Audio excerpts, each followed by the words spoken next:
দিয়ে বেড়াও। আল্লাহ শুধু বলে নাই মানুষের সঙ্গে জিহাদ করো, মারামারি করো, ইসলামটা এমন ভাবে কায়েম করো। আল্লাহ কিন্তু বলে নাই ঘুমাইতে পারবা না, আল্লাহ কিন্তু বলে নাই খানা খাইতে পারবা না, আল্লাহ কিন্তু বলে নাই বিবির হক থেকে বঞ্চিত করবা। এ বন্ধুরা আমার, তার মানে কি বুঝাইতে চাই? ও মুসলমান, 5 ওয়াক্ত নামাজ পড়তে কয় মিনিট সময় লাগে? 1 ওয়াক্ত নামাজেও যদি আধা ঘন্টা করে সময় ধরি, 5 ওয়াক্ত নামাজে 2.5 ঘন্টা সময় হয়। কথা ঠিক কিনা কন? এই কথা ঠিক কিনা বলেন? তাহলে এই 5 ওয়াক্ত নামাজে আরো 30 মিনিট যোগ করে 3 ঘন্টা সময় দিয়ে দিলাম। এ বান্দা, 21 ঘন্টা তুমি তোমার দুনিয়ার লাইনে কাজ করো, ব্যবসা বাণিজ্য করো, চাকরি বাকরি করো, পড়াশোনা করো, জমা জমির মধ্যে ফসল আবাদ করো, ফলমূল আবাদ করো, বিবির হক আদায় করো, সন্তানকে সময় দাও, মা বাবাকে সময় দাও, বন্ধু বান্ধবের সময়কেও ঠিক রাখো, ব্যবসা বাণিজ্যও ঠিক রাখো, গল্প আড্ডাও সব ঠিক রাখো। তবে বান্দা 24 ঘন্টার মধ্যে 3টা ঘন্টা যদি আমি আল্লাহকে সময় দাও, 5 ওয়াক্ত নামাজ যদি পড়ো, আমি আল্লাহ দুনিয়ার লাইনে সময়টা তুমি তোমার লাইনে কাটাইলা, আর 5 ওয়াক্ত নামাজ আমি আল্লাহকে আখিরাতের লাইনে কাটাইলা। আমি আল্লাহ তোমার উপরে এত খুশি হয়ে যাব, এই 3 ঘন্টা সময় আমাকে দেওয়ার কারণে, 5 ওয়াক্ত নামাজ পড়ার কারণে সারা দিনে তোমাকে 50 ওয়াক্ত নামাজের সওয়াব তোমার আমল নামায় আমি আল্লাহ লিখে দেব। বাকুন সুস্তি নামাজে পাঞ্জে গানা, ফাওয়াইলুল লিল মুসাল্লিন আল্লাযিনা, মুমিনারা এ নামাজে ইমদাদে দান, ইস্তাঈনু আয়াতে কুরআন বখা। সময়কে মূল্যায়ন কর, দুনিয়ার লাইনেও সময়কে পার করো, আখিরাতের লাইনেও সময়কে পার করো। এ মুসলমান ভাইরা আমার, সময়ের ব্যাখ্যা বুঝছেন? বুঝেন নাই? ও মুসলমান ভাইরা আমার, রব্বুল আলামিন বুঝাইতেছে, ও বান্দা, এশার নামাজটা সময় মতো মসজিদের মধ্যে গিয়ে জামাতের সাথে আদায় করো, বাড়ির মধ্যে গিয়ে বিবির হক আদায় করো, রাত্রিবেলা খানা খাও, আর রাত্রিবেলা তুমি আরামে ঘুমাও, আর সময়টাকে তুমি মূল্যায়ন করে ফজরের নামাজটা এসে মসজিদের মধ্যে আদায় করো। আল্লাহ বলেন, বান্দা, এশার নামাজ মসজিদে আদায় করলা, সারা রাত্র ঘুমাইয়া কাটাইলা, ফজরের নামাজ আবার মসজিদের মধ্যে এসে আদায় করলা, আমি আল্লাহ তোমার উপরে এত খুশি হয়ে গেলাম, সারা রাত যেন তুমি ঘুমাও নাই, তোমার আমল নামায় সারা দিনে আমল, সারা রাত্রি নামাজের সওয়াব তোমার আমল নামায় আমি আল্লাহ লিখে দিলাম। সময়কে মূল্যায়ন করো। কেন আজকে হাজী ইমদাদুল্লাহ মুহাজির মক্কি রাহমাতুল্লাহ আলাইহির নাম উলামায়ে কেরামদের মুখে আছে, রশিদ আহমদ গাঙ্গুহির নাম কেন উলামায়ে কেরামের মুখে আছে? ওই সিলেটের শাহজালাল ইয়ামানী রাহমাতুল্লাহ আলাইহির নাম কে বা না জানে? আমানত শাহ রাহমাতুল্লাহ আলাইহি চট্টগ্রামের জমিনের মধ্যে জান্নাতের বাগানের মধ্যে ঘুমাইয়া আছে।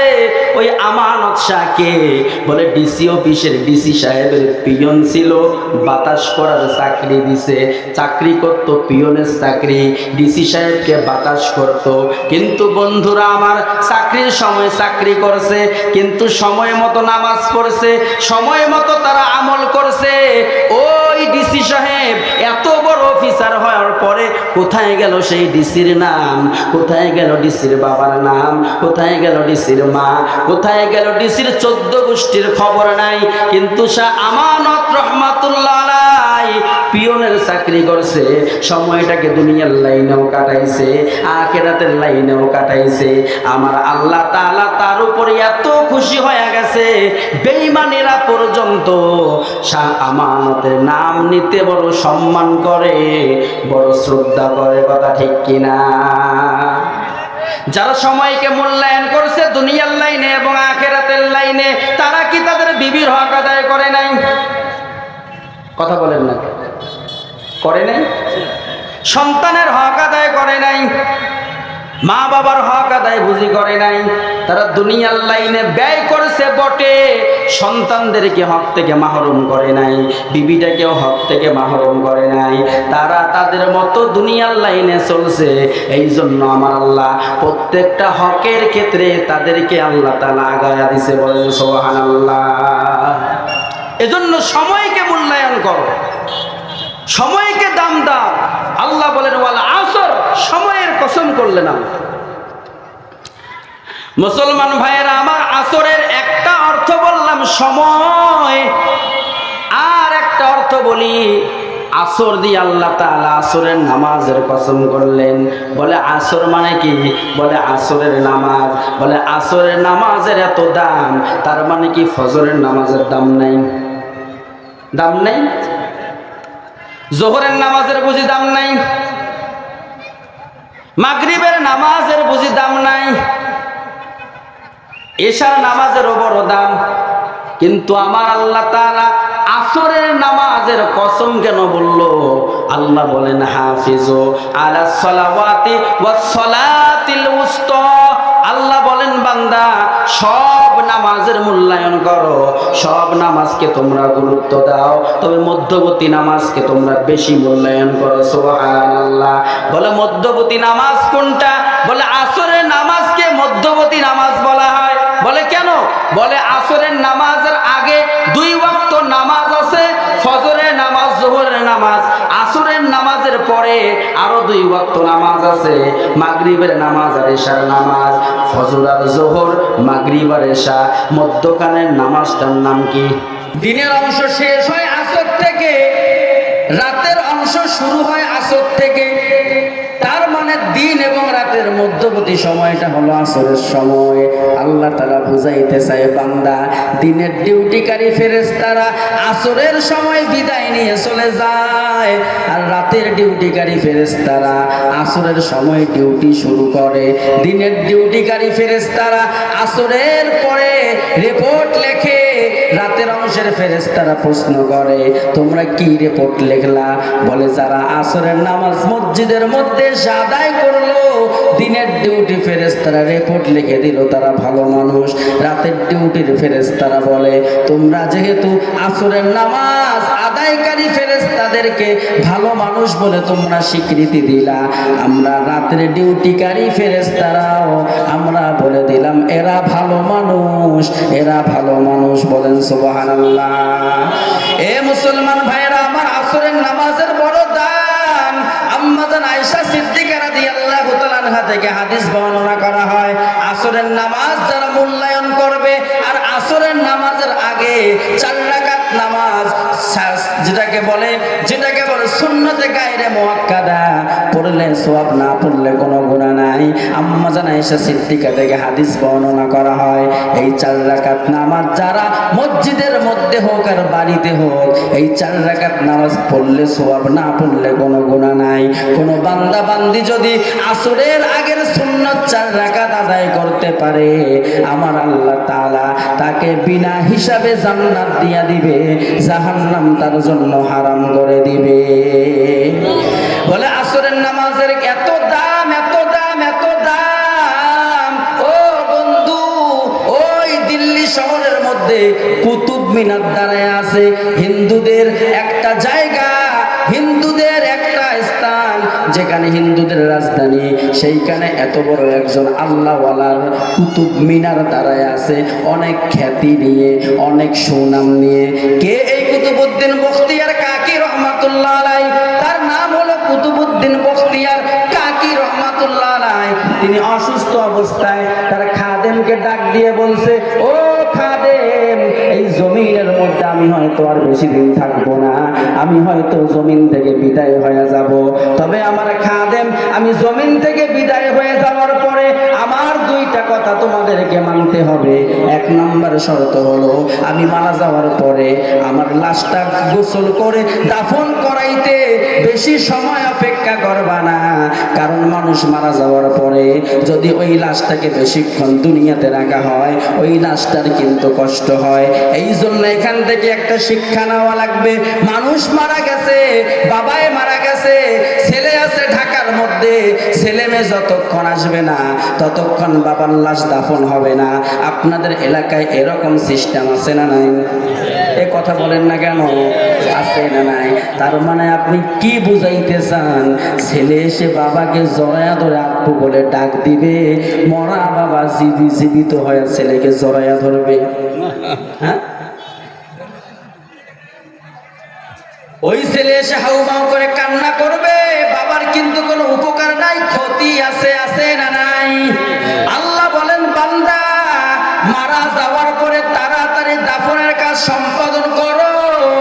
আর ছেলে আসিয়া মসজিদের মধ্যে যায় নামাজ বিছিয়া নামাজ পড়ে হাত উঠে যখন কান্নাকাটি করবে বাবার জন্য, আল্লাহর নবী বলেন, উম্মতেরা শোনো, সন্তান যদি মা বাবার জন্য কান্না করে, মা বাবার চোখের পানি নাকের ডাগায় আসতে দেরি হতে পারে, আমার আল্লাহ তাআলা তার মা বাবাকে মাফ করে জান্নাত দিতে দেরি করবে না।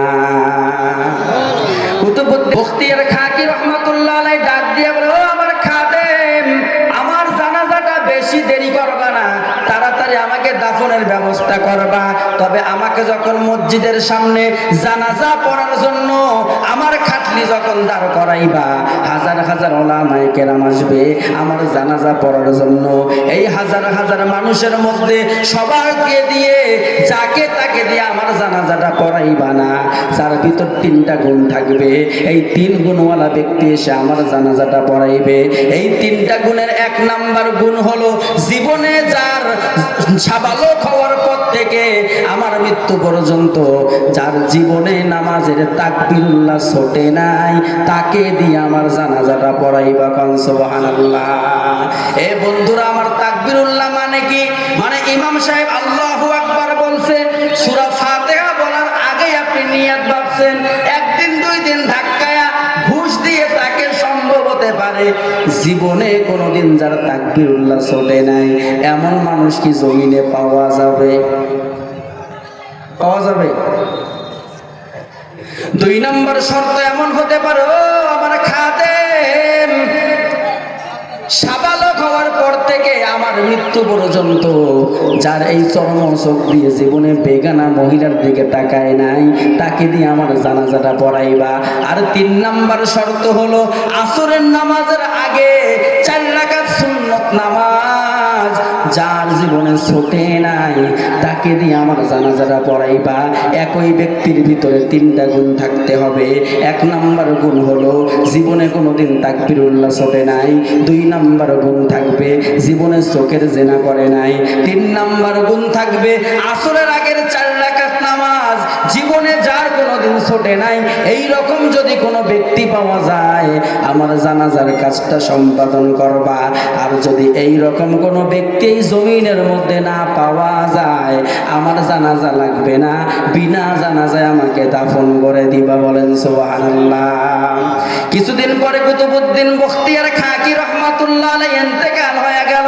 ইন্তেকাল হওয়া মাত্রই গোসল করায়া, কাফন পরায়া, ভারতের শাহী মসজিদের সামনে হাজির করায়া খাদেম ডাক দিয়ে বলে, এই হাজার হাজার মানুষের ভিতরে সবাই কিন্তু বখতিয়ার সাহেবের জানাজা পড়াইতে পারবে না। যার ভিতর তিনটা গুণ থাকবে, তিনটা গুণের কথা বলে দিলেন। কে আসো আসো, এই তিন গুণ যার ভিতর আছে এসে তাড়াতাড়ি জানাজাটা পড়ায়া দাও। প্রত্যেকটা আলেম তার চক্ষু নিম্নগামী করেছে, এমন গুণ তো আমরা অর্জন করতে পারি নাই। এবার খাদেম ডাক দিয়ে বলে, তোমরা কেন সময় দেরি করতেছো? কুতুবুদ্দিনকে কেন কষ্ট দিতেছো? তাড়াতাড়ি আসো, জানাজাটা পড়ায়া দাও। কোনো মানুষ নাই, সবাই চক্ষু নিচের দিকে দিয়ে ফুপায়া ফুপায়া কান্না করে। এক পর্যায়ে কুতুবুদ্দিনের ছেলে দাঁড়ায়া বলে, আমার বাবা যেহেতু বলছে তিন গুণওয়ালা ব্যক্তি আমার বাবা জানাজা পড়াইবে, অবশ্যই অবশ্যই এই জমিনের মধ্যে তিন গুণওয়ালা মানুষ আছে, না হলে আমার বাবা কখনোই বলতো না। যদি মানুষ এসে জানাজা না পড়ায়া দাও, আমার বাবাকে দাফন করে দেওয়া হবে, জানাজা লাগবে না, বাবাই ওসিয়ত করে গেছে। সময় পার হয়ে যায়, এক পর্যায়ে যায় ছেলেরা সিদ্ধান্ত নেয় কোনো মানুষ নাই, বাবাকে কবরের দিকে নিয়ে যাও, জানাজা লাগবে না। বিনা জানাজায় যখন খাটলি ঘাড়ের মধ্যে উঠাইছে, পিছন থেকে একজন ব্যক্তি, সাধারণ একজন মানুষ, মাথার মধ্যে রুমাল ঘোমটা দিয়ে চোখের পানি ছেড়ে ডাক দিয়ে বলে, তোমরা রাস্তা করে দাও, আমাকে কুতুবউদ্দিনের কাছে যাইতে দাও। রাস্তা করে দেওয়া হয় কুতুবউদ্দিনের কাছে।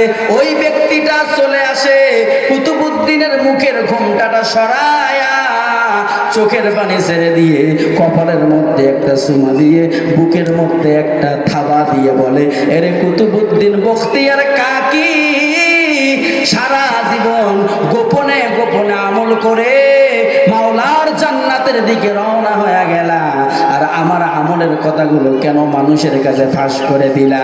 এ মুসলমান ভাইয়েরা আমার, ওই ব্যক্তিটা সাধারণ কোনো ব্যক্তি না, কোনো আলেমও না, তদানীন্তন সময়ের ভারতবর্ষের বাদশাহ, ভারতবর্ষের সুলতান শামসুদ্দিন আলতামাস রহমাতুল্লাহ আলাই, তিনি এসে কুতুবউদ্দিনকে ডাক দিয়ে বলে, কুতুবউদ্দিন, আমার আমলের কথা মানুষের কাছে প্রচার করে দিলা, কোনো দুঃখ নাই।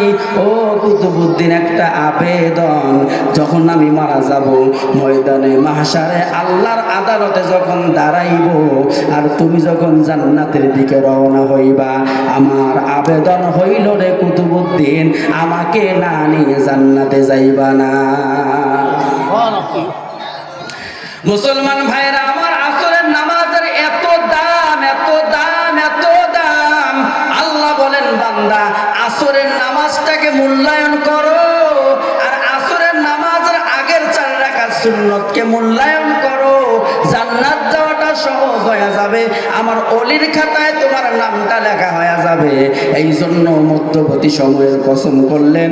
আল্লাহ বলেন, ওয়াল আসর, ওয়াল আসর। আল্লাহ বুঝাইতে চাই, বান্দা সময়ের কসম করলাম, আসরের নামাজের সময়ের কসম করলাম।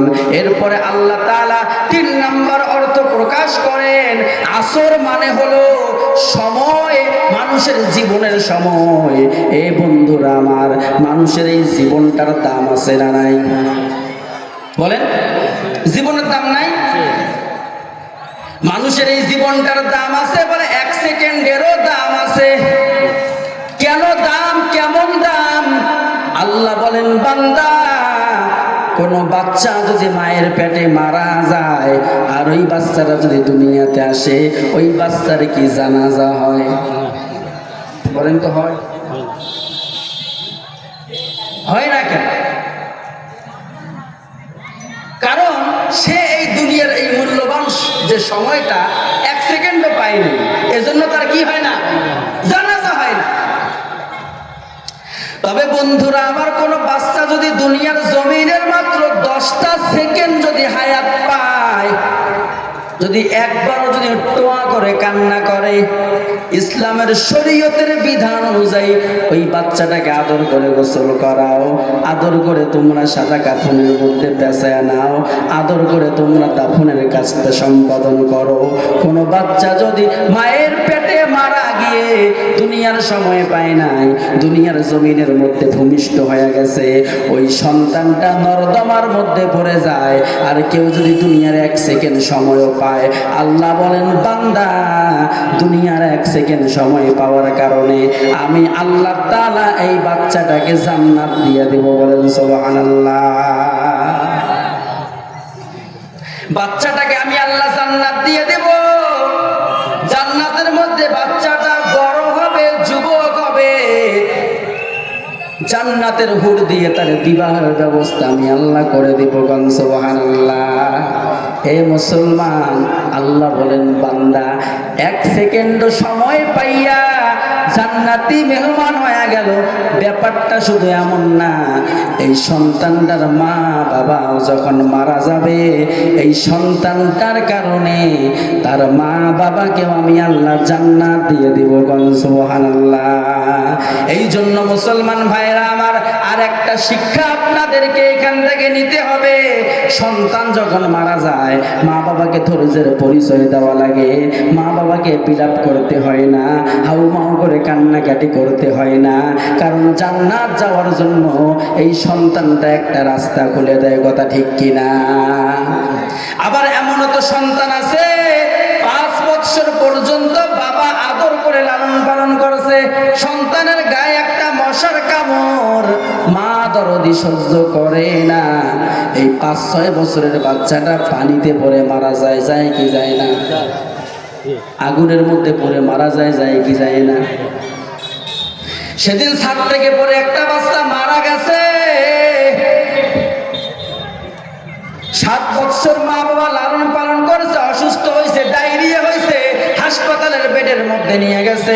সন্তান বমি করতেছে, মা সন্তানকে এমন করে বুকের মধ্যে উঠে নিছে, মায়ের বুক থেকে আজরাইল জানটা নিয়ে গেছে। এমন এ বন্ধুরা আমার, যেই কথাটা আপনাদেরকে আমি বুঝাইতে চাইছিলাম, সন্তান মায়ের বুকের মধ্যে আছে, আজরাইল এসে সন্তানকে জান কবজ করে নিয়ে গেল। মার কলিজার টুকরা সন্তান, বলছিলাম যে সন্তানকে মশা কামড় দিলে মা সইতে পারে না, এই সন্তান পানির মধ্যে পড়ে মারা যায়, ওই মাটা কেমন করে ধৈর্য ধারণ করে? এমনও সন্তান আছে কারেন্ট শর্ট খেয়ে মারা যায়, গাছ থেকে পড়ে মারা যায়, অসুস্থ অবস্থায় মারা যায়। এই সন্তানটার রুহুটা যখন আজরাইল নিয়ে যায়, আল্লাহ তাআলা আজরাইলকে বলে, আজরাইল কি নিয়ে আসলা? আজরাইল বলে, আল্লাহ অমুকের সন্তানকে খানদান করে নিয়ে আসছি। আমার আল্লাহ ডাক দিয়ে বলে, আজরাইল রে, তুমি কি ওর মায়ের কলিজাটা ছিঁড়ে নিয়ে আসছো? এই আজরাইল ডেকে বলে, আল্লাহ কলিজা যদি ছিঁড়ে নিয়ে আসতাম তাও এত ব্যথা পাইতো না, তার সন্তান মারা যাইতে যে ব্যথাটা পাইছে। কথা ঠিক কিনা বলেন? এ কথা বলুন ঠিক কিনা? আল্লাহ বলেন, আজরাইল একটু নজর কর, দেখতো তার মা বাবা কান্দে নাকি। বলে, আল্লাহ মাটির মধ্যে গড়াগড়ি করে কান্দে। বলে, তার মা বাবার মুখের আওয়াজ কি? আমি আল্লাহকে কি অভিযোগ করতেছে নাকি? আজরাইল বলে, আল্লাহ এরা তো কান্না করতেছে আর তোমার প্রশংসা করতেছে, আর তোমার কাছে সন্তানদের জন্য জীবন ভিক্ষা চায়। আমার আল্লাহ ডাক দিয়ে, ও আজরাইল, যেই মা বাবার কলিজা ছেঁড়া ধন, কলিজাকে ছিঁড়ে তুমি আমার কাছে নিয়ে আসলা, মা বাবা কোনো অভিযোগ করলো না। এই মা বাবা সারা জীবন সন্তানের জন্য ধৈর্য ধারণ করবে, এই সন্তানের ধৈর্যের কারণে আমার আল্লাহ তাআলা সন্তানের কারণে তার মা বাবাকেও জান্নাত দিয়ে দিবে। কোন সুবহানাল্লাহ। এ মুসলমান ভাইরা আমার, আমি পয়েন্টে পয়েন্টে আলোচনা করব, আমার দিকে তাকান। আমার নবী ডাক দিয়া বলে, সন্তান মারা গেলে মা বাবাও জান্নাত যাবে। এই হাদিসটা শোনার পরে আম্মা জান আয়েশা সিদ্দিকা রাদিয়াল্লাহু তাআলা আনহা হাউমাউ করে কান্না করে দিছে। নবী আমার ডাক দিয়া কয়, আয়েশা তুমি কেন কান্দো? আম্মা জান আয়েশা সিদ্দিকা ডাক দিয়া কয়, নবী গো, এই দুনিয়াতে আমার কোনো সন্তান নাই, আল্লাহ আমাকে কোনো সন্তান দেয় নাই। আপনি বললেন সন্তান মারা গেলে ওই সন্তানের খাতিরে মা বাবাও জান্নাত যাবে। আমার যদি একটা সন্তান হয়েও মারা যাইতো, ওই সন্তানের কারণে জান্নাত যাওয়ার একটা রাস্তা খোলা থাকতো। আমার তো কোনো সন্তান নাই, আমি জান্নাত যাব কেমন করে? আল্লাহর নবী ডাক দিয়া কয়, রে আয়েশা, চিন্তিত হইও না, তোমার সন্তান নাই তো কি হয়েছে?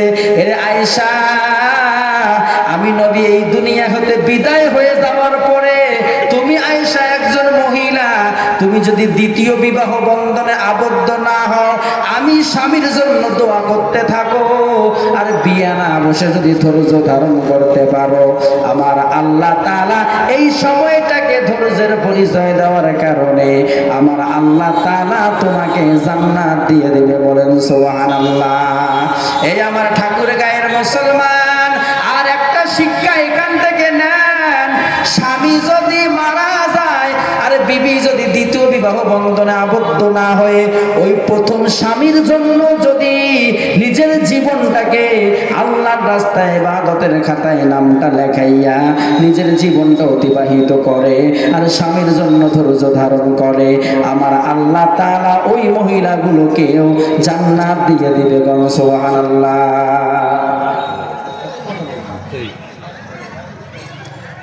স্বামী মারা গেছে, এখন এখন বউ দ্বিতীয় একটা বিয়ে করছে, এইটা যদি না করে এই মহিলাটা তার স্বামীর জন্য দোয়া করে ইবাদতের মধ্যে সময়টা কাটায়, ওই ধৈর্যটার কারণে আল্লাহ তাআলা ওই মহিলাটাকেও জান্নাত দিয়ে দেবে। কন্যা সুবহানাল্লাহ।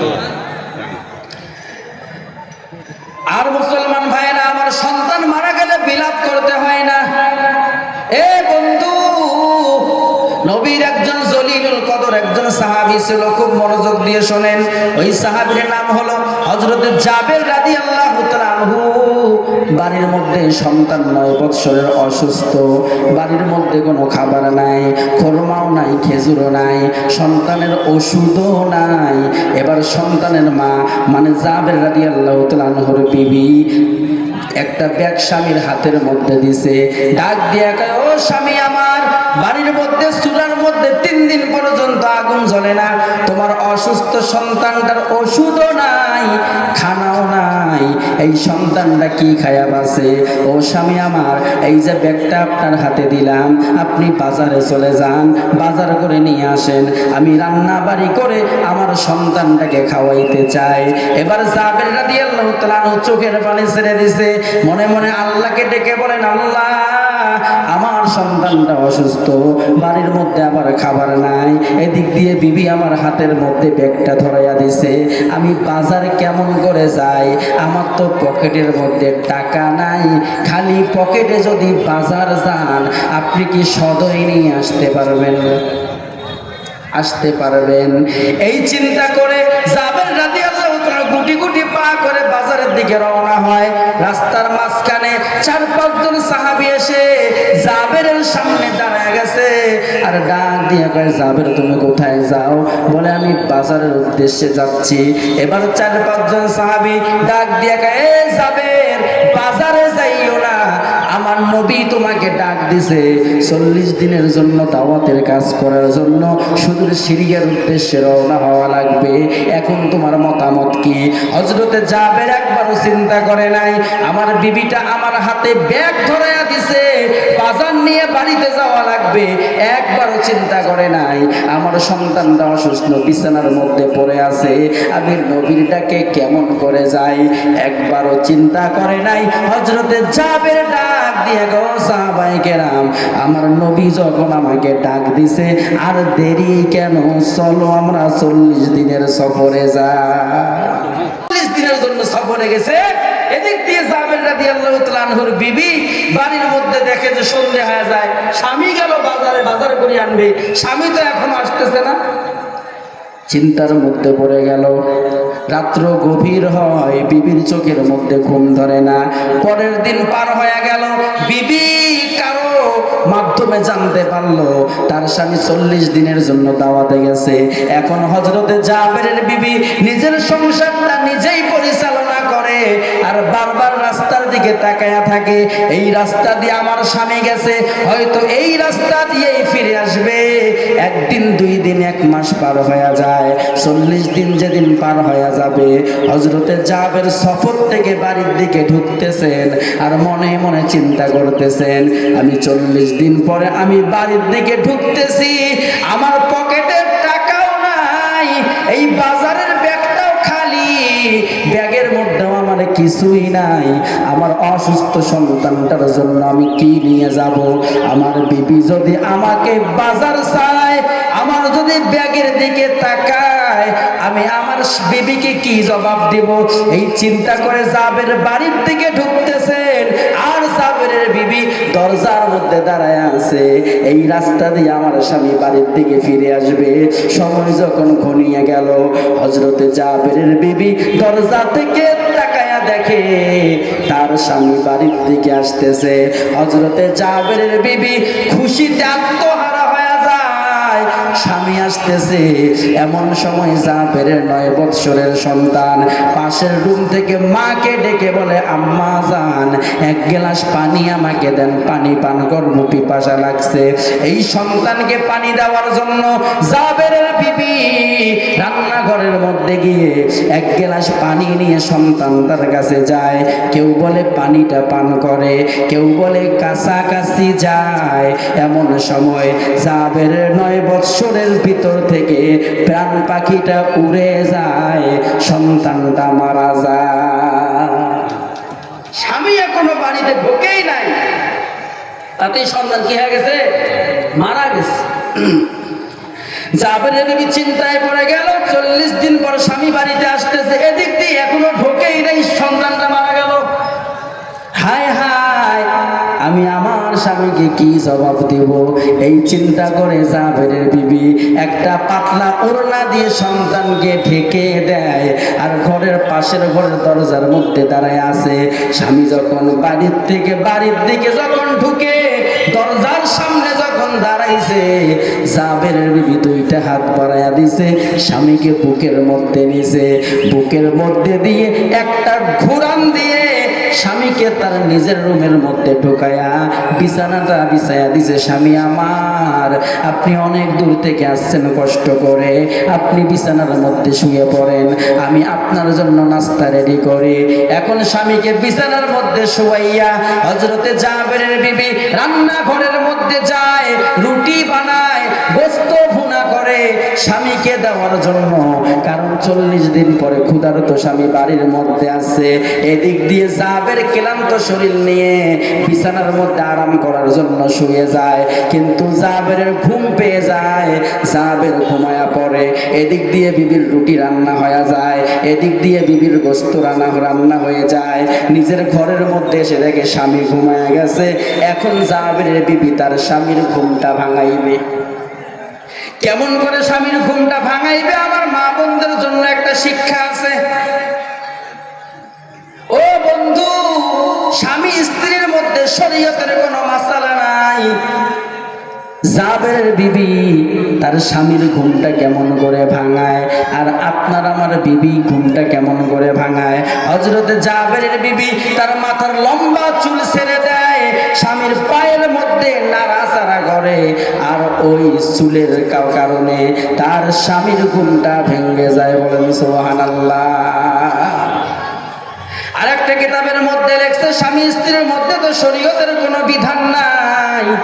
জাবের বিবি রান্নাঘর থেকে আসছে, এসে দেখে স্বামী বিছানার মধ্যে ঘুমায়া গেছে, তার ভিতরটা গরম ছিল, ব্লাউজের বোতামগুলো খুলে দিছে। এখন এই গরম বুকটা যখন জাবেরের মুখের মধ্যে লাগাইছে, বুকের গরমের কারণে অটোমেটিক স্বামীর ঘুম ভেঙে গেছে। ঘুম ভাঙ্গার পরে নাস্তা খাইলো, নাস্তা খাওয়ার পরে গোসল টোসল সেরে আছে, সন্ধ্যা হয়ে যায়। হযরতে জাবের বিছানার মধ্যে শুয়ে পড়ে, স্বামী স্ত্রী এক বিছানার মধ্যে ঘুমায়।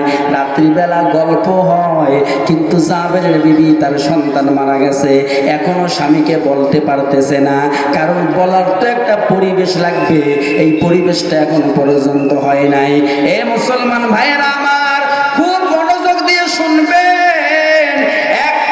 স্বামী স্ত্রীর মধ্যে ভালোবাসা শুরু হয়ে যায়, শরীয়তের মাসআলা বললাম না, তাদের দুজনের মাঝে গোসল ফরজ হয়ে যায়। হযরতে জাবের ঘুমায়া পড়ে, কিন্তু বিবির চোখে ঘুম আসে না, কারণ সন্তান মারা গেছে। স্বামীকে খুশি করার জন্য যতই হাসুক না কেন, মায়ের চোখে কি ঘুম আসবে? স্বামীকে ঘুম পাড়ায় রাখিয়া বারবার সন্তানের কাছে যায়, আর চোখের পানি ছেড়ে কান্দে, এ আমার কলিজার টুকরা সন্তান। ভাই এত ডিস্টার্ব দিলে তো হবে না। আমার এখানে আমি জীবনে এইরকম ভেজালত করিনি, আমি জীবনে করিনি, আমার জীবনে হবে না। আমি এখনো আয়াতের একটা অর্থই ধরছি, আসল শেষ করিনি। আমার মাদ্রাসার বয়ান আছে, ভাই আপনারা শুনবেন না যাইবেন? শুনবেন, থাকেন।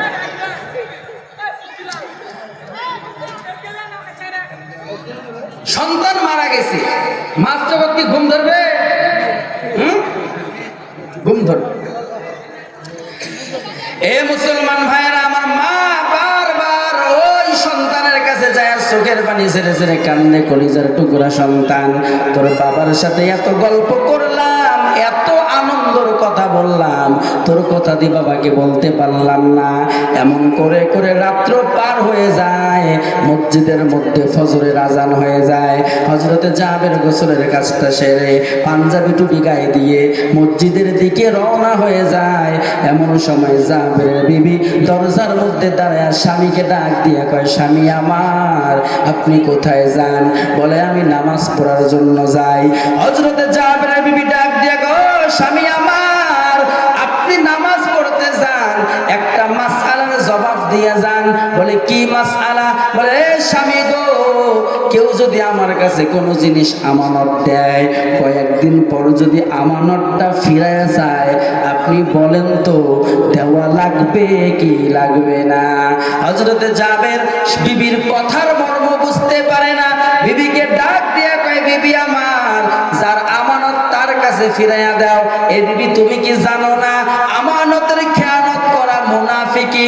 আর তুই যদি মুনাফিক হয়ে যাও, ইন্নাল মুনাফিকিনা ফিদ দারকিল আসফালি মিনান নার, জাহান্নামের তলদেশে তো অবস্থান করা লাগবে।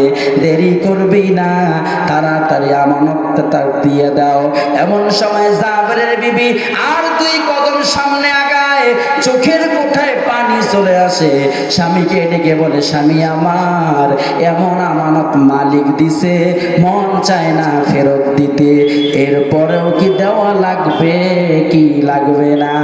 হযরতে জাবের আর বুঝতে বাকি নাই, বিবির চোখের পানি দেখে হযরতে জাবেরের মনটা বুঝে গেছে। ডাক দিয়ে কয়, বিবি আমার, কি বলো, ভালো করে কও। এ বিবি, তোমার কথার অর্থ আমি বুঝি না। অসুস্থ সন্তানকে রেখে গেছি 40 দিনের জন্য দাওয়াতের কাজে। আমার শারীরিক ক্লান্ততার কারণে, অসুস্থতার কারণে বা ব্যস্ততার কারণে এখন পর্যন্ত সন্তানটার খোঁজ নিতে পারি নাই। এ বিবি, আসল কথা বল, আমার সন্তানটা কি আছে না নাই? হযরতে জাবেরের বিবি আবার ধৈর্যের পরিচয় দিয়ে স্বামীকে সান্ত্বনার বাণী শোনায়, আর ডাক দিয়া কয়, ও স্বামী আমার, পিছনে পা দেওয়া যাবে না, আপনি সামনের দিকেই যান, আপনি মসজিদের মধ্যে যান, আপনি নামাজ আদায় করেন, নামাজের পরে আমার নবীকে ডেকে নিয়ে আসবেন, আমার সন্তানটার যেন জানাজা দিয়ে দেয়। হযরতে জাবের এই কথা শুনে হতভম্ব হয়ে গেলেন। সামনেও যাইতে পারে না, পিছনেও আসতে পারে না, ডানেও যাইতে পারে না, বামেও যাইতে পারে না, থরথর করে কাঁপতেছে। এদিক দিয়ে জাবের বিবি ডেকে বলেন, স্বামী আমার, পিছনে পা দেওয়া যাবে না, আপনি সামনের দিকেই যান, নামাজটা আদায় করেন, নামাজের পর নবীকে ডাক দিয়ে নিয়ে আসেন। হযরতে জাবের হাঁটতে শক্তি পায় না, আস্তে আস্তে করে মসজিদের মধ্যে যায়, নামাজ আদায় করে। ফজরের নামাজের পরে আমার নবী মুসল্লিদের দিকে মুখ ঘোরায় বসে, আসরের নামাজের পরে মুখ ঘোরায় বসে, আজকে ফজরের নামাজের পরে মুখ ঘোরায় বসছে। হযরতে জাবের হাউমাউ করে কান্না করে দিছে। আমার নবী ডাক দিয়ে বলে, কে কান্দে? একজন সাহাবী ডাক দিয়ে কয়, জাবের কান্দে। নবী আমার ডাক দিয়ে কয়, জাবের রে, কোনদিন এমন করে তোকে কান্না করতে দেখি নাই, এ জাবের আজকে না তুই কান্না করো, তোর কি হয়েছে বল? হযরতে জাবের ডাক দিয়ে কয়, ও নবী আমার, ধৈর্যের বান্ধন কুলায় না, ধৈর্যের বান্ধন ভেঙে গেছে। আমার বিবি এই কাজগুলো করছে, আমার উপর গোসল ফরজ হয়ে গেছে, আমি বাড়িতে ঢোকার আগেই সন্তানটা মারা গেছে। আমার বিবি আমাকে বলে নাই, হাসি মুখে কথা বলছে, নাস্তা বানায় খুয়াইছে, একসঙ্গে শুইছে, গল্প গুজব করছে, গোসল ফরজ হয়ে গেছে, এই মাত্র জানতে পারলাম সন্তানটা মারা গেছে। আমার ধৈর্যের বান্ধন কুলায় না, আপনাকে ডেকে নিয়ে যাইতে বলছে আমার বিবি আমার সন্তানের জানাজা দেওয়ার জন্য। আমার নবী আর দেরি করে নাই, একটা দৌড় দিয়ে কয়েকজন সাহাবীকে নিয়ে জাবেরের বাড়িতে চলে আসছে, আর ডাক দিয়ে কয়, কোথায় জাবেরের বিবি? এ জাবেরের বিবি, তুই এটা কি কাজ করলি? কেমন করে করতে পারলি রে জাবেরের বিবি? আমি নবী সইতে পারি না। হযরতে জাবেরের বিবি চোখের পানি ছেড়ে ডাক দিয়ে কয়, নবী আমার, আপনি তো বলছেন মহিলাদের কণ্ঠটা হলো পর্দা, আমার স্বামী 40 দিন পরে বাড়ির মধ্যে বাড়িতে ঢোকার আগেই সন্তানটা মারা গেছে, এই কথাটা আমার স্বামীকে আমি বলি নেই কষ্ট পাবে জন্য। আমি আমার স্বামীর সামনে ধৈর্যের পরিচয় দিয়ে কান্নাকাটি করি নেই, বিলাপ করি নাই। ও নবী আমার, আপনি বলেন তো আমার কি কোনো গুনাহ হবে? আমার নবী ডাক দিয়ে কয়ে, জাবেরের বিবি রে, যদি কোনো সন্তান মারা যায় আর তার মা বাবা যদি কান্নাকাটি না করে ধৈর্যের যদি পরিচয় দেয়, আমার আল্লাহ তাদের উপর এত খুশি হয়ে যায়, ওই সন্তানের কারণে আমার আল্লাহ তাদেরকে জান্নাত দিয়ে দেয়। কোন সুবহানাল্লাহ। তবে মুসলমান ভাইরা আমার, যেই কথাটা আমি আপনাদেরকে বুঝাইতে চাই, এই জীবনের এই হায়াতটার বড় দাম আল্লাহ বুঝাইতে চায়। ওয়াল আসর, এ বান্দা তোর জীবনের কসম করে বললাম, সময়ের মূল্যায়ন করো। তোর জীবন থেকে যদি 1 সেকেন্ড যদি পার হয়, তার মানে তোর 1 সেকেন্ড হায়াত কমে গেল। 1 সেকেন্ডের জন্য মৃত্যু তোর দিকে চলে আসলো। 2 সেকেন্ড চলে গেল, 2 সেকেন্ড হায়াত চলে গেল, মৃত্যু 2 সেকেন্ডের জন্য আগায় আসলো। তবে বন্ধু আমার, কপাল বড় খারাপ, ঘন্টার পর ঘন্টা জুয়ার আড্ডায় সময়কে নষ্ট করেছো, ঘন্টার পর ঘন্টা মদের আড্ডায় সময়কে নষ্ট করেছো, ঘন্টার পর ঘন্টা বন্ধু বান্ধবের সঙ্গে সিনেমা হলের মধ্যে সময়কে নষ্ট করেছো, ঘন্টার পর ঘন্টা চার দোকানের মধ্যে সময়টা নষ্ট করেছো। এ বন্ধুরা আমার, 1 ঘন্টা সময় তোমার জীবন থেকে অতিবাহিত হলো, আর 1 ঘন্টার জন্য মৃত্যু আগায় আসলো। আর 1 মিনিট সময় যদি কোনো সন্তান পায়, তার জন্য যদি জান্নাত হয়, আর পেটের মধ্যে মারা গেছে, দুনিয়ার মূল্যবান সময় পাই নাই, তার জন্য যদি নরদমা হয়, আর 1 সেকেন্ডের সময় না পাওয়ার কারণে সন্তানের যদি জানাজা না হয়, আমি এই ঠাকুরগার প্রত্যেকটা মুসলমানকে প্রশ্ন করতে চাই, আমাদের এই মূল্যবান সময়ের দাম আছে না নাই? এই আওয়াজে মানি না, আরো জোরে বলতে হবে, আছে না নাই? এ মুসলমান ভাইরা আমার, তাহলে কোন কথা বুঝাইতে চাইলাম? আল্লাহ তাআলা বলেন, বান্দা সময়ের কসম, সময়ের শপথ। 1 নম্বর ব্যাখ্যা হলো দুনিয়ার সময়ের শপথ, 2 নম্বর ব্যাখ্যা হলো আসরের নামাজের সময় কসম, 3 নম্বর ব্যাখ্যা হলো তোমার হায়াতি জিন্দেগির শপথ করে আমার আল্লাহ তাআলা একটা মেসেজ দিয়ে দিলেন, ইন্নাল ইনসানা লাফি খুসর, প্রত্যেকটা মানুষ ক্ষতির মধ্যে আছে। কিসের মধ্যে আছে? প্রত্যেকটা মানুষ ক্ষতির মধ্যে আছে, প্রত্যেকটা মানুষ জাহান্নামের রাস্তার মধ্যে আছে।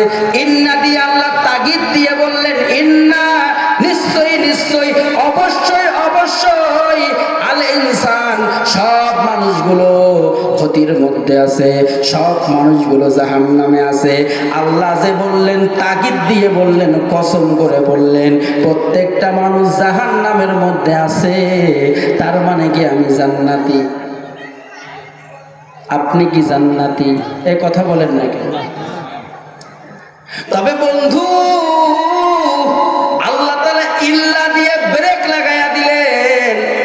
ইল্লা দিয়ে আল্লাহ বলে, কিন্তু 4 শ্রেণীর মানুষ ছাড়া, 4 শ্রেণীর মানুষ বাদে, 4টা গুণ ব্যতীত মানুষ বাদে সব মানুষগুলো জাহান্নামী, সব মানুষগুলো ক্ষতিগ্রস্ত। 4 দল ক্ষতিগ্রস্ত নাই, বরং লাভ বলা এই 4টা গুণওয়ালা মানুষ আল্লাহর জান্নাতি মেহমান। বলেন সুবহানাল্লাহ। জাগতিক শিক্ষায় শিক্ষিত হইয়া এ বান্দা দুনিয়ার জমিনের মধ্যে চলো।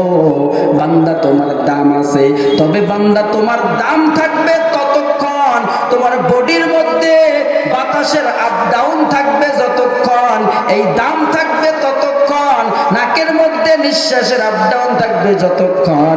এ বান্দা, তোমার বডি থেকে যখন বাতাসের আপ ডাউন আর নাক থেকে যখন নিঃশ্বাসের আপ ডাউন বন্ধ হয়ে যাবে, তোমার জাগতিক শিক্ষার দাম সব শেষ হয়ে যাবে। কথা ঠিক কিনা? আর বন্ধুরা আমার, তাহলে আমি একটা কথা আপনাদেরকে প্রশ্ন করি, একটা ছেলেকে ক্লাস 1 থেকে পড়াইলেন, মেট্রিক পাস করাইলেন, ও বন্ধু, এই 2025 সালে মেট্রিক পাস করার দাম আছে? দাম আছে, আইয়ে বসে দাম আছে। মাস্টার্স পাস করি কুড়িগ্রাম মধ্যে রিক্সা চলে খায়। এই ভাই আছে না নাই? মাস্টার্স পাস কি চলে খায়? রিক্সা চলে খায়। তাহলে এই শিক্ষিত দাম হইতে সময় লাগে। যতক্ষণ পড়াশোনা করবে, অফিসার হইবে, চাকরি চেয়ারে বসবে, তবে সে দাম। তো শিক্ষিত হয়েছে, চাকরি নেই, পকেটের টেহা নেই, দাম আছে। কিন্তু মুসলমান ভাইরা আমার, আজকের মাহফিলে আপনারা শুনলেন যে জাগতিক শিক্ষায় 1 থেকে মাস্টার্স পর্যন্ত পড়াশোনা করলে একটা দামও নেই, সওয়াবও নেই, আখিরাতের লাইন।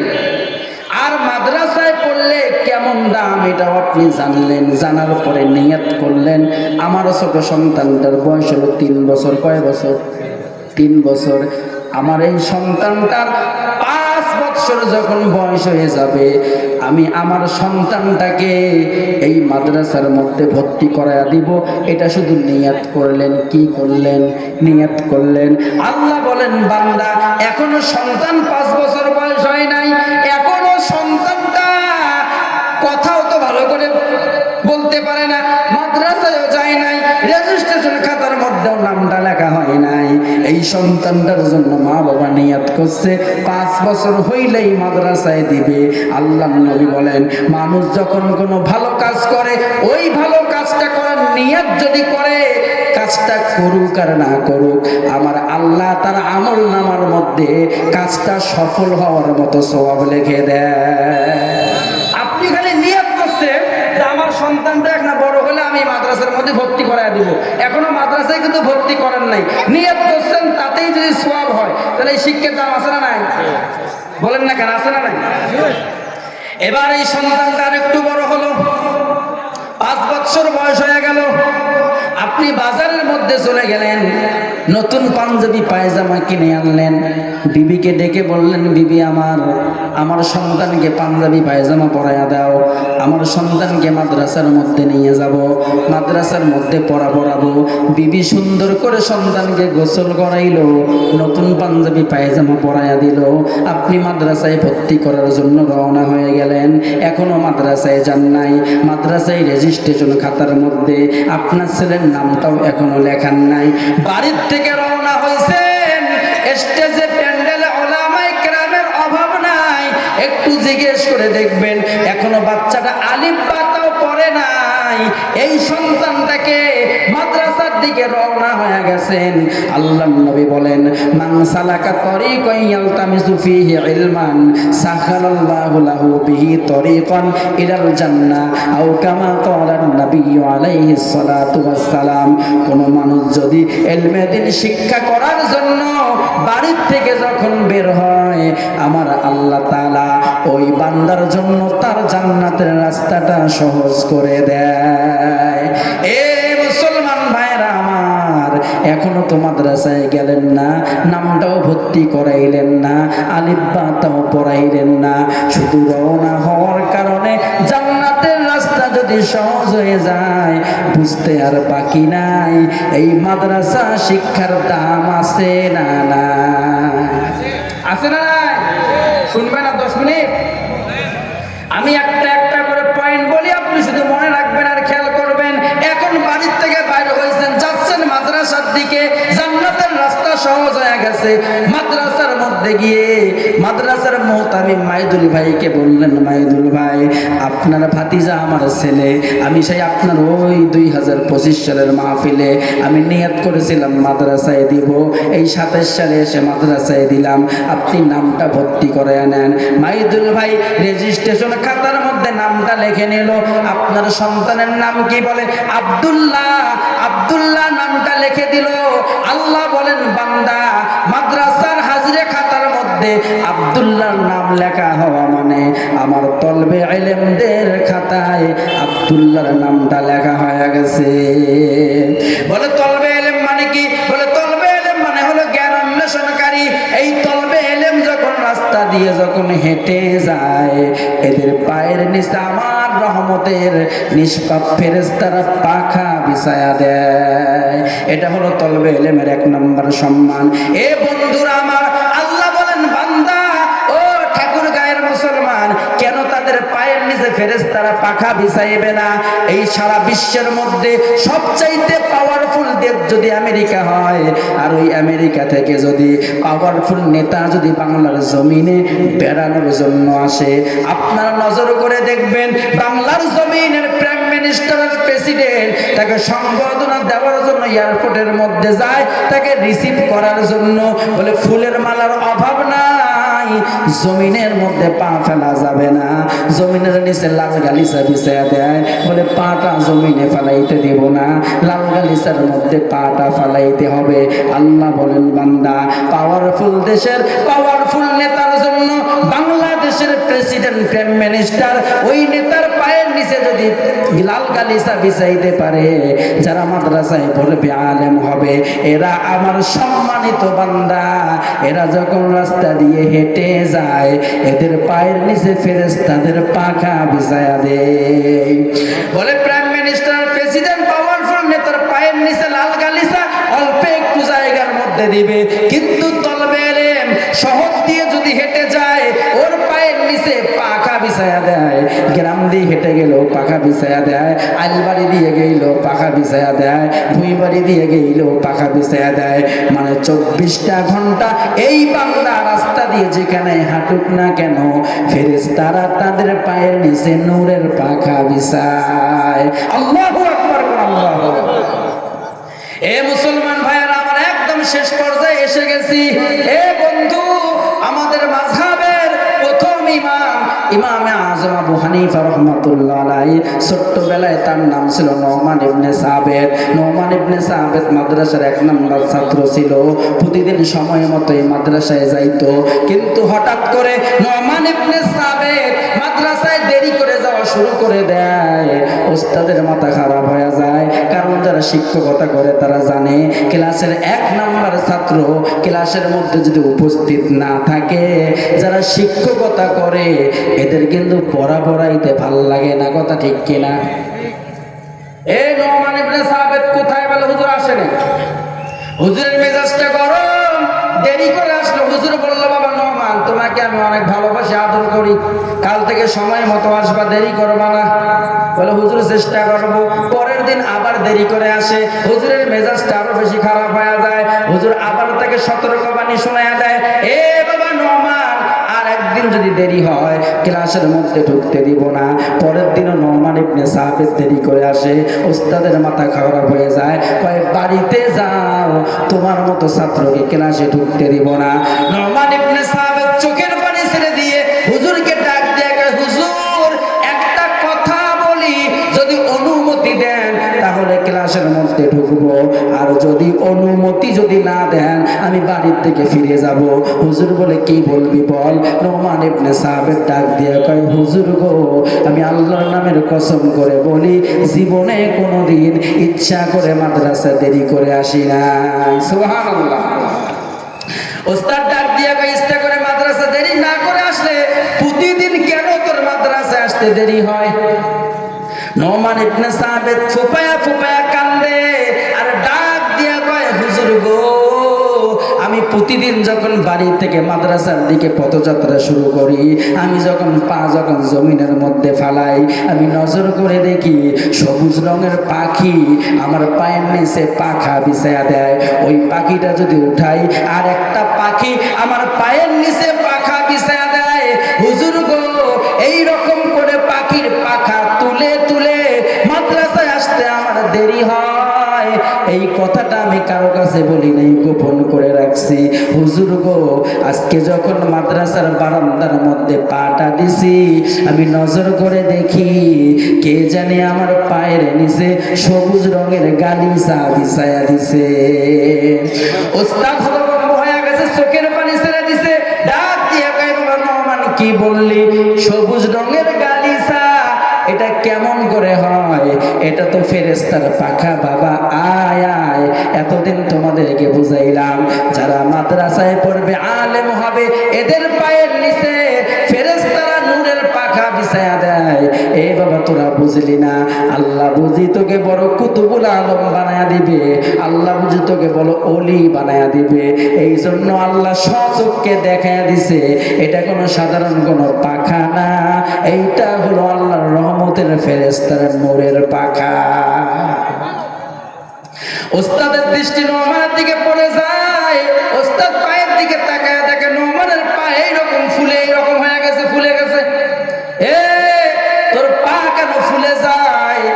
নোমান ইবনে সাবের ডাক দিয়ে কয়, হুজুর গো, আমার বাবা এত গরিব মানুষ, জুতা কিনে দিতে পারে না, আমি এই মরুভূমির বালুর উপর দিয়ে বাড়ির থেকে হেঁটে এসে আমার পা গুলো ফুলে যায় হুজুর গো, এই জন্য পা হাঁটতে পারি না।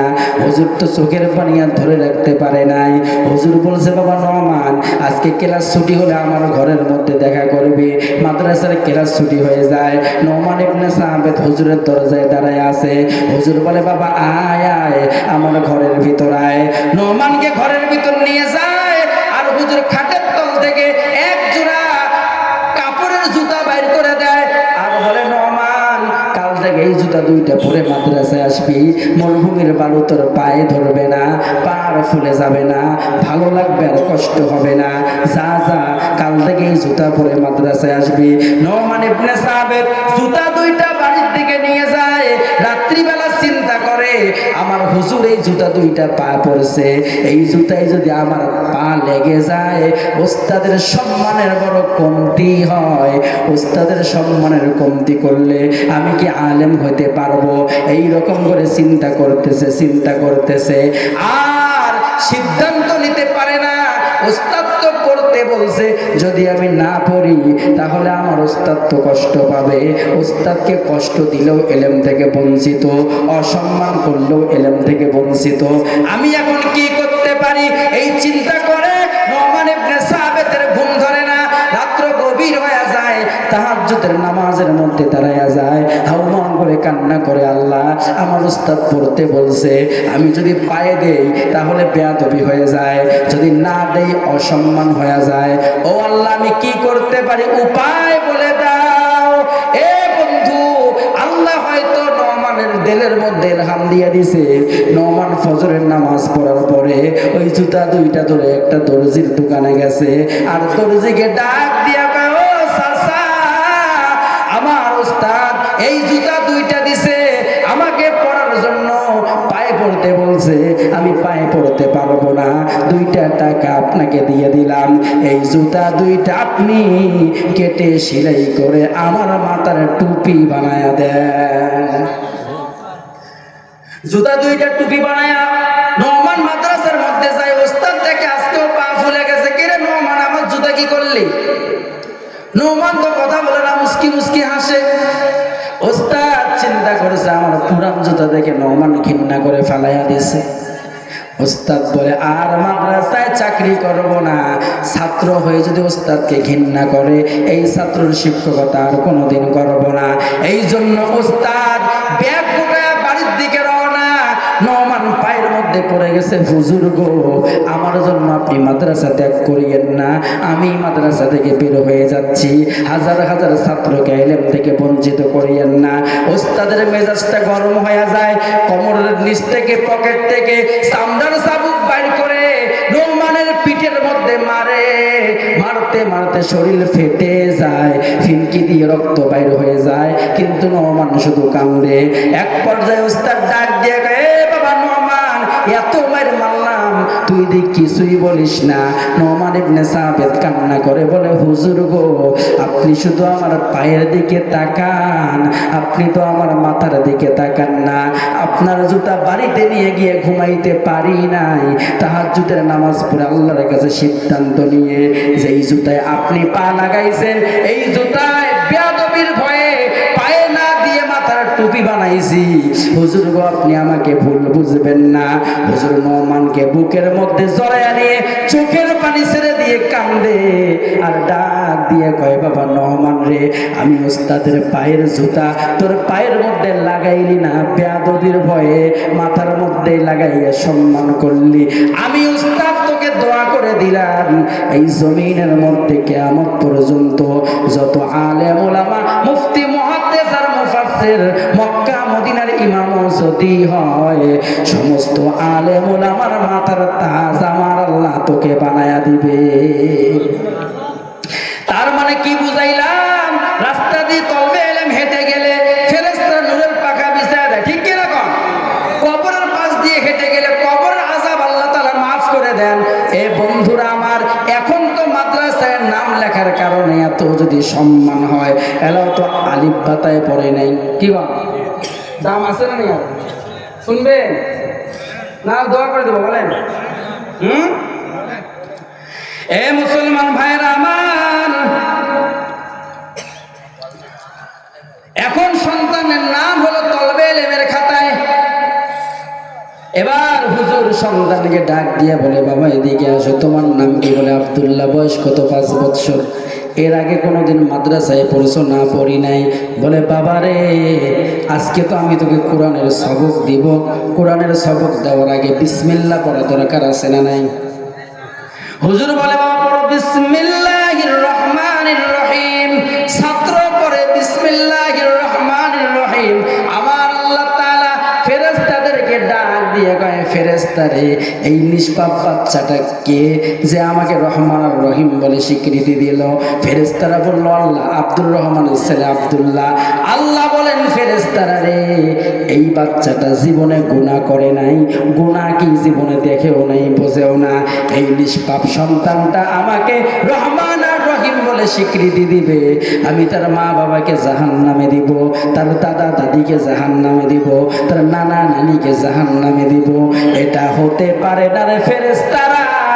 যেই নিষ্পাপ বাচ্চা আমাকে রহমান আর রহিম বলে স্বীকৃতি দিছে, ওই সন্তানের কারণে তার মা বাবা, দাদা দাদি, নানা নানি, তার মানে 14 গোষ্ঠীর কবরের আযাব আপাতত বন্ধ করে দেয়। দাম আছে না নাই? এ কথা বলেন না কেন? আছে না নাই? এবার হুজুর বলছে, বাবা পড়ো বিসমিল্লাহির রহমানির রহিম। এবার পড়ো আলিফ বা তা সা। সন্তান বলে আলিফ বা তা সা। আল্লাহ বলে, ফেরেশতারা রে, নাবালক সন্তান আলিফ বা তা পড়ে, এই সন্তানের তো সওয়াব আছে, তবে গুনাহ নাই। গুনাহ করলেও গুনাহ ধরা হবে না, বরং তার যেহেতু গুনাহ করার এখনো বয়স হয় নাই। ও মুসলমান, হাদিস শরীফে পড়ছি, নাবালক সন্তান যদি কোনো ভালো কাজ করে, এই ভালো কাজের সওয়াব তার মা বাবাকে দিয়ে দেওয়া হয়। সুবহানাল্লাহ। প্রতিটা হরফে হরফে 10টা করে নাকি তার মা বাবার আমলনামায় তোমরা লিখে দাও। সন্তানকে এবার কোরআন শরীফ শিখাইছে। এবার বলে, বাবা পড়ো বিসমিল্লাহির রহমানির রহিম। আলিফ লাম মিম যালিকাল কিতাবু লা রাইবা ফি হুদাল লিল মুত্তাকিন। সন্তান যখন কোরআন তেলাওয়াত করে, কোরআনের আশিক ফেরেশতারা দৌড় দিয়ে এসে এই সন্তানের গালে মুখে চুমা খাইতে থাকে। সুবহানাল্লাহ। ভাইরা, আমরা অনেকগুলো কথাবার্তা আছে, সেই সময় নাই। তবে কোরআন শরীফ মুখস্থ করে সংরক্ষণ করে হাফেজ হয়ে এই কোরআন যখন সিনার মধ্যে সেট করে ফেললো, তার মানে সন্তানটা কি হয়ে গেল? হাফেজ হয়ে গেল। এখন এই সন্তানটা হাফেজ হয়ে গেল, এই সন্তান তো দুনিয়া থেকে বিদায় হইবে। এখন যত বড় ডাক্তার হোক, এই ডাক্তার কি মারা যাবেন না? মারা যাবে। যত বড় শিক্ষিত হোক, এই শিক্ষিত যখন মারা যাবে, আজরাইলের পশমের ঘোড়ায় ঘোড়ার চোখ, আগুনের শিখা, আগুনের লেলিহা শিখা দেখে মানুষের এমন বেলে তিয়াস লাগবে, ওই পদ্মা নদীর পানি খোয়াইলো বলে তিয়াস গমবেন না। কথা সত্য না মিথ্যে?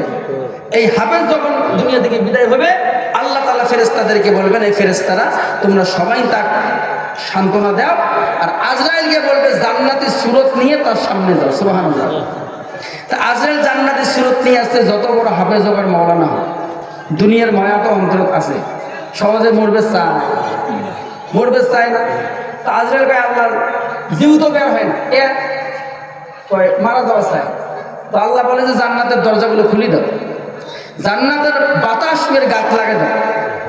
জান্নাতের বাতাস যখন হাফেজ সাহেবের শরীরের মধ্যে লেগে যায়, অটোমেটিক ভিতর থেকে প্রাণ পাখিটা বাইর হয়ে যায়। এ বন্ধুরা আমার কয়টা বলবো, কবরের মধ্যে যখন আপনি গেলেন, আপনার কি অবস্থা হবে? 3টা প্রশ্নের জবাব দেওয়ার পরে সাহাবায়ে কেরাম কান্না করতে করতে এমনও সাহাবী অন্ধ হয়ে গেছে। কিসের ভয়ে? ওসমান রাদিয়াল্লাহু তাআলা আনহু কবর দেখলে অজ্ঞান হয়ে যায়। বলে কেন অজ্ঞান হন? বলে কবরের ঘাটি যদি পার না হতে পারি, হাসরের ঘাটি পার হতে পারবো না, মিজানের ঘাটি পার হতে পারবো না, এই জন্য কান্দি। কিন্তু হাফেজ সাহেব যখন মারা যাবে, আল্লাহ নবী হাদিস শরীফের মধ্যে বলেন, ইজা উজিআল মাইয়িতু ফি কবরিহি জাআল কুরআন ইনদা রাসিহি, যখন কোন হাফেজ মারা যাবে, কুরআনুল কারীম মানুষের সুরত নিয়ে ওই হাফেজ সাহেবের মাথার কাছে দাঁড়ায়া থাকবে। মুনকার নাকির এসে বলে, মার রব্বুক, রবের পরিচয় দাও। হাফেজ সাহেব তো চুপ, ওই যে মানুষটা খাড়া হয়েছে কোরআন শরীফ সাজিয়ে, এই বলতেছে রব্বি আল্লাহ। এই আপনি কে?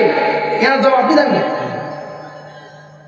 ওই মা দিনুক, তোমার ধর্ম কি? কোরআন শরীফ বলতেছে দীনিয়াল ইসলাম। বলে তোমার নবীর পরিচয় দাও। কোরআন শরীফ নবীর পরিচয় দিয়ে দেয়। মুনকার নাকির ডাক দিয়ে কয়, আপনি কে? আপনি কে? কেন তার পরিচয় দেন? কোরআন বলে, আমি দুনিয়ার কোনো সাধারণ কোনো মানুষ না, আমি হলাম আল্লাহর কোরআন। এই বান্দারা দুনিয়াতে আমাকে পড়ছে, আদর করছে, সুমে খাইছে, বুকের মধ্যে সিনার মধ্যে ধারণ করছে, দুনিয়াতে আমাকে সে ভরে নাই। আজকে কবরের এই কঠিন মুসিবতে আমিও আমার এই আশিককে ভুলতে পারি নাই। তার প্রশ্নের জবাব দেওয়ার জন্য কবরে চলে আসলাম। আল্লাহর বান্দা, তুমি ঘুমাও, কিয়ামত পর্যন্ত আমি কোরআন তোমাকে পাহারা দিব। সুবহানাল্লাহ। এরপরে তো মিজানের ঘাটি হাফেজ সাহেবের কেমন হবে জানা দরকার আছে না? ফুলসিরাতের ঘাটি কেমন হবে? হাউজে কাউসারের ঘাটি কেমন হবে? জান্নাতটা তার কেমন হবে জানা দরকার আছে না? হাসরটা তার কেমন হবে? এই পয়েন্টটা বলে আমি আমার আলোচনা শেষ করব। আল্লাহর নবী বলেন, কিয়ামতের ময়দান এমন মুসিবতের হয়ে যাবে, আল্লাহ জাব্বার এবং কাহার নামে রূপ নেবেন। আল্লাহ চেহারার দিকে তাকাইতে নবীরা পর্যন্ত পারবে না। এই কঠিন মুহূর্তে মান করাল কোরআন ফাস্তাজহারাহু ফাআহাল্লা হালালাহু ওয়া হারামা হারামাহু আদখালাহুল জান্নাহ। আল্লাহ ওই কঠিন মুহূর্তে ওই হাফিজ সাহেবকে জান্নাতের সার্টিফিকেট দিয়ে দিবে। কোন সুবহানাল্লাহ। সূর্য যখন মাথার উপরে, সূর্যের তাপে যখন মানুষের মাথার মগজগুলো টাস টাস করে ফেটে যাচ্ছে, নাক কান দিয়ে গলে গলে বাইর হচ্ছে, সূর্যের তাপে যখন জমিন তামা হয়ে গেছে, জমিনের দাঁড়ায় থাকিয়া পেটের নাড়িভুড়িগুলো পায়খানার রাস্তা দিয়ে যখন বাইর হইতেছে, এই কঠিন মুহূর্তে যারা কোরআনে হাফেজ হইছে, আল্লাহ বলেন এদেরকে ওই কঠিন মুহূর্তে জান্নাতের সার্টিফিকেট দিয়ে দিলাম। শুধু কি তাই? ওয়াসাফাহু, এবং তাকে উদ্দেশ্য করে বলা হলো, তুমি সুপারিশ করো। কি করো? ফি আশারাতিন মিন আহলি বাইতিহি কুল্লুহু মুজাবাত লাহু ফিন্নার, তোমার পরিজন পরিবার থেকে 10 জনের জন্য সুপারিশ করো। আমি আল্লাহ তোমার হাফেজের বিনিময়ে তোমার 10 জনের সুপারিশ মঞ্জুর করে নিব। ওই 10 জনকে আরশের নিচে ছায়া দিব, এবং ওই 10 জনকে আমি আল্লাহ জাহান্নাম থেকে উঠায়া জান্নাত দিয়ে দিব। কোন সুবহানাল্লাহ। তাহলে বলেন, যে কয়টা কথা বললাম, ইয়েটাই বুঝলেন যে মাদ্রাসা শিক্ষার দাম আছে না নাই? আছে না নাই? যাই হোক, এরপরে আল্লাহ তাআলা বললেন যে ইল্লাল্লাযিনা আমানু ওয়া আমিলুস সালিহাত। চার দল কিন্তু ক্ষতির মধ্যে নাই। 1 নাম্বার কারা? ঈমান আনছে যারা। 2 নাম্বার যারা আমল করছে। তা আপনি যদি আমলটা না শেখেন তা করবেন কেমন? এই ময়দানের মধ্যে এমনও মানুষ আছে 50 বছর বয়স হয়েছে, সূরা ফাতিহা ঠিক মতো কভার করার নাই। এই নামাজ হবে? এ ভাই, এটা তো একটা প্রাথমিক জ্ঞান। মনে করেন নামাজ ভঙ্গের কারণ যদি 19টা হয়, 1 নাম্বারই অশুদ্ধ পড়া। হ্যাঁ, নামাজ অশুদ্ধ পড়লে, যে নামাজ যদি তোমার ভুল হয়, তা তোমরা আলহামদুলিল্লাহ সূরা তো ভুল না, শুদ্ধ ভুল নয়, এই নামাজটা হবে। শর্ত আছে শুদ্ধ হবে। শর্ত যদি হয় শুদ্ধ হও, আপনি ভুল করলেন, এই নামাজতে নামাজ বেহেশতের চাবি, তোমার এই নামাজ কি বেহেশতের চাবি হবে? যেই নামাজ তোমার ভুল হয়েছে কোন হবে?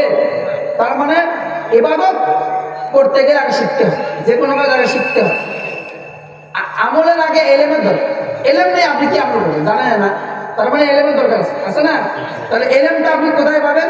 বাড়িতে বসে এলেম পাওয়া যাবে? এলামেলামের কিসের? ইউটিউব থেকে এলেম নেই, কত এলেম নেই, ইউটিউব থেকে এলেম হবে? হ্যাঁ, এলেম হবে মাদ্রাসায়। কোথায়? আপনাদের সন্তানদেরকে এসপি বানান, ডিসি বানান, না ডাক্তার না ইঞ্জিনিয়ার বানান? না এমপি বানান মন্ত্রী বানান, আমার কি কথা হলো যে প্রাথমিক শিক্ষাটা ধর্মীয় শিক্ষা নেই, মাদ্রাসায় শিক্ষা নেই, যেটা সন্তানটা কোরআন বলা হয়। কি কর এক এক বেটা বলে বানাইছে সেই বড় উকিল আমার কুড়িগ্রামত, তিনটে বেটা, একটা উকিল, একটা বলে পিএইচডি করছে আমেরিকা থেকে, আর একটা হল এমবিবিএস ডাক্তার। কি তা জানাজা খারাপ হয়েছে, মেলা তো ঔষধের নাম জানে। 20 তলা 50 তলা বিল্ডিং বানাইতে কয় তলার মধ্যে কয় মন সিমেন্ট লাগবে, কয় মন বালা, কয় মন রড খোয়া লাগবে, খুব ভালো করিয়ে জানে। কি কারণ জানাজাতে দোয়াটা করা লাগবে এটা জানেন, তাই বলে বড় ডাক্তার। কি বুঝলেন? তাই বলে আমি বড় ইঞ্জিনিয়ার। কোন আসামি, কোন মক্কেল কিভাবে কোন সুরত অবলম্বন করলে নিজে কথাটা কোন জায়গায় ঢুকাইলে এই মামলা থেকে খালাস করা যাবে, বেকসুর খালাস করা যাবে, এটা খুব ভালো করে উকিল সাহেব জানে না? না জানে? হ্যাঁ, জানা যাচ্ছে যে বাপের জানা যাচ্ছে দাঁড়াইছে, সুরে কাছে আছে, আল্লাহ এইটা জানে। কি কন আমরা তো মাটি দেওয়ার পরে ওই কবরের পাশে কই যে আড়ি করো ফালাক, আড়ি করো নাচ, আড়ি কাপড় কুলব।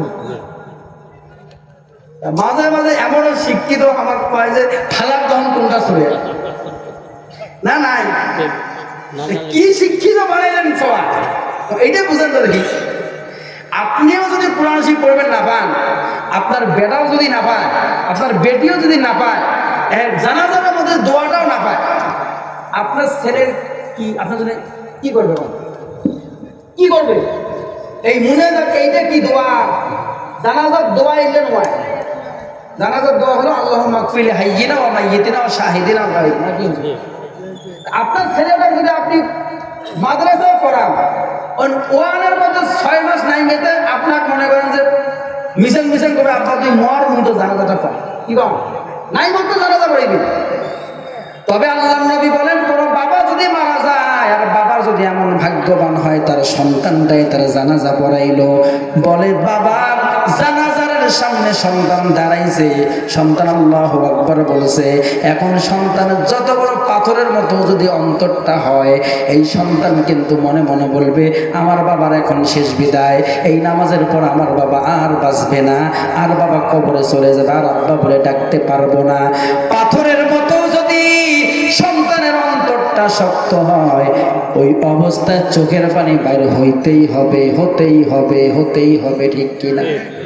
আল্লাহর নবী বলেন, জানাজার মধ্যে দাঁড়াইছে, ইমাম হয়ে দাঁড়াইছে, দোয়া পড়তেছে আর কান্না করতেছে, বলে চোখের পানি নাকের ডগায় আসার আগে আগে ওই সন্তানের মা বাবাকে মাফ করে দেওয়া হয়, জান্নাতের সার্টিফিকেট কবরে যাওয়ার আগেই দেওয়া হয়। এই জানাজার দোয়াটা আপনি শিখবেন, সন্তানকে শিখাইবেন, মাদ্রাসার মধ্যে পড়ায়। তাহলে আমার সন্তান ইঞ্জিনিয়ার হবে, ডাক্তার হবে, প্রিন্সিপাল হবে, প্রফেসর হবে, ওসি হবে, ডিসি হবে, এসপি হবে, এমপি হবে, মন্ত্রী হবে। এর যদি প্রধানমন্ত্রী হয় তাহলে শুরু শিক্ষাটা কি হবে?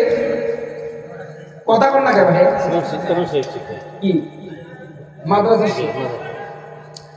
তাহলে যদি হাফেজ বানাইতেও পারেন, বহু ডাক্তার আছে কোরআনে হাফেজ, বহুটা কি আছে এইটা তো ওই হাফেজ কি ধন চিফ জুডিশিয়াল জজ, তাই হল হাফেজ। আমার খতম করাই পরে আমার ভুল হচ্ছে।